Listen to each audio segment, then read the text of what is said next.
Good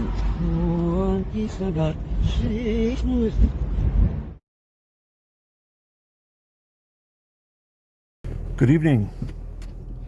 I wanted to encourage anybody who has a good eye for whether somebody is a good actor or not to, if you have access to looking at any of the live streams from Wednesday night at the Capitol, but especially Tuesday night, the night before, and on Wednesday, just the way that the crowd interacts with one another, not only inside the Capitol, but outside, and the mannerisms of the police, very specifically. Look at one of the police and just watch what they're doing right on the front line.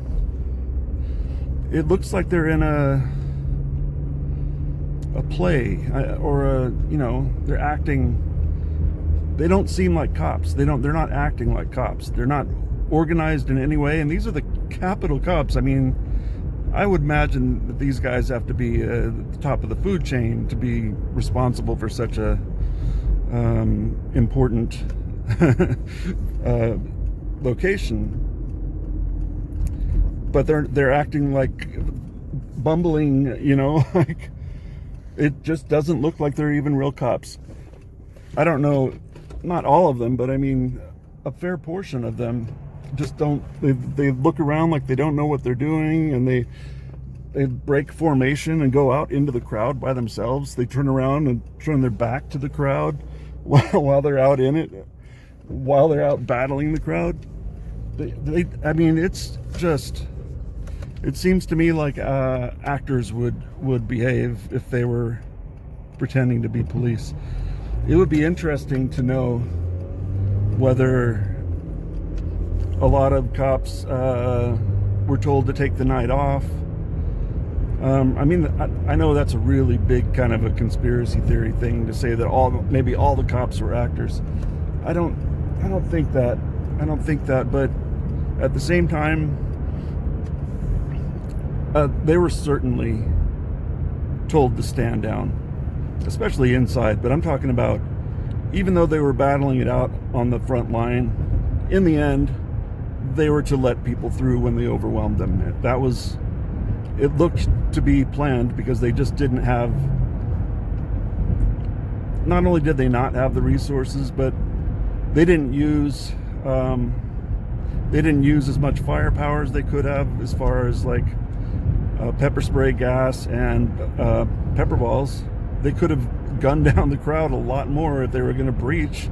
I mean, one would think that you would open up and gas the place so that nobody could even stick around. They really didn't go to any extremes for an extreme situation. I thought that was very interesting, but if you listen to the people and see the people interacting with each other the night before, they were in the Trump crowd, and they just don't seem genuine. Many of them don't seem genuine. I'm not saying as people, but as being there as a Trump supporter. It seems to me some of them are provocateurs. How many? I think a lot, because there was a lot of people directing the crowd, saying, come on, telling them what to do, like they were coordinating it. And when you're coordinating a crowd of 30,000 people, or however many that was, you need a lot of people doing that. Now, I was thinking about how many of the cops were told to stand down or what, and it's like, well, we would know about that somehow. Or would we? I'm sure that they're quite sworn to secrecy, that they cannot breathe a word of it if they were told to do something differently. That would be, I'm sure that they can't whisper a word of any of it. If there was nothing funny going on, they can't say a word. So how much of it is funky? I was trying to look up the guy that died, the police officer that died. I was curious if he resided in the area. I'm not saying that he's not a genuine cop. He probably is because he got hurt. But I just wanted to check.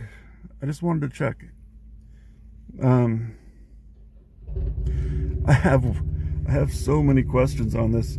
Yet, what would it solve for me to know more about it? You know, I have a I have a curiosity, a quench for knowledge that never. I mean, I have a thirst for knowledge that's never quite quenched. So I want to know what happened, but not because it would fix anything for me. Whatever is happening, I suspect. Okay, conspiracy theory, just my theory. I suspect maybe Trump organized this as a desperate measure to stay in office. There are just some little hints of his style of doing things. Maybe I'll mention what they are later because I don't have them in front of me. But there were just some, things that are kind of sloppy. And Trump has his own way of being sloppy that's kind of very signature. Like, he'll write his own letters and stuff, thinking maybe that he's good at it, but his grammar's not great at all. So, and you can totally tell his style of grammar. Of course, it's always speaking quite fondly of himself, and how great things are because of him. I mean, that's the easy stuff. And the grammar is pretty straightforward. It's like, really not very complicated and not well written. Like there's grammatic errors as well as just, not well written. And you can tell when he does it instead of having somebody else do it. I just wonder why he doesn't have somebody else do it. Maybe because he thinks that he's the best at it. I mean, that's kind of his mindset, right? Like, whatever it is, he's way better than anybody else at it, so he wants to do it his way. It's either that or people refuse to write these letters, or, you know what I mean? And I'm not trying to trash on Trump. He's already getting trashed plenty, and my opinions of him, even though I'm saying his grammar is not good, it's just a fact. And I don't think that really matters much. But its signature is my point. Is like, that seems like something that he might have done, writing certain things that were like, I suspect some of his stuff is directly influencing QAnon stuff. And sometimes I've toyed with the idea maybe he is QAnon. But I don't know much about QAnon. Anyways, rattling on, some food for thought though. If you happen to look at those conversations and the way people act in the crowd when they're up on Tuesday night, when they're being separated by the police from Antifa, quote unquote. If you look at how people are interacting there, it's not just drunk, it's something else. But I could be tripping. Let me know if you see the same thing, because I feel like a lot of those people are not interacting in a natural way, that there's something else going on there.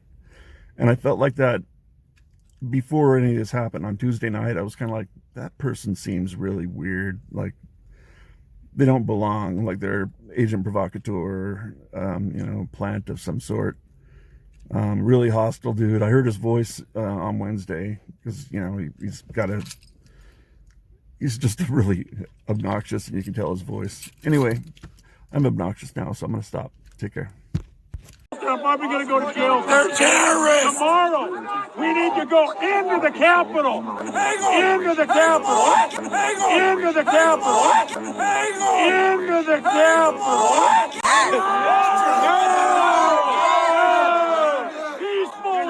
Fed.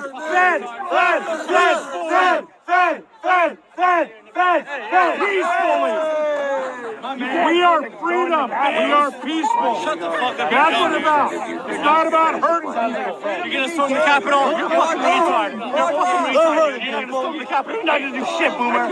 Fuck you, Boomer. You're not gonna do shit. You're not gonna storm the Capitol. You're not gonna do anything. Your generation didn't do anything except leave us a lot of debt. You haven't done anything for us. You're not gonna do shit. You're not gonna storm the Capitol. You're not gonna do anything. I got bear mass. What? I got bear mass. What? I got bear mace. What the fuck are you gonna do? What have you done? He just got bear mace. Yeah, a lot more than you have. You're just talking out of your ass. You're just fucking talking, dude. That's it. Keep talking. Keep talking. Go ahead.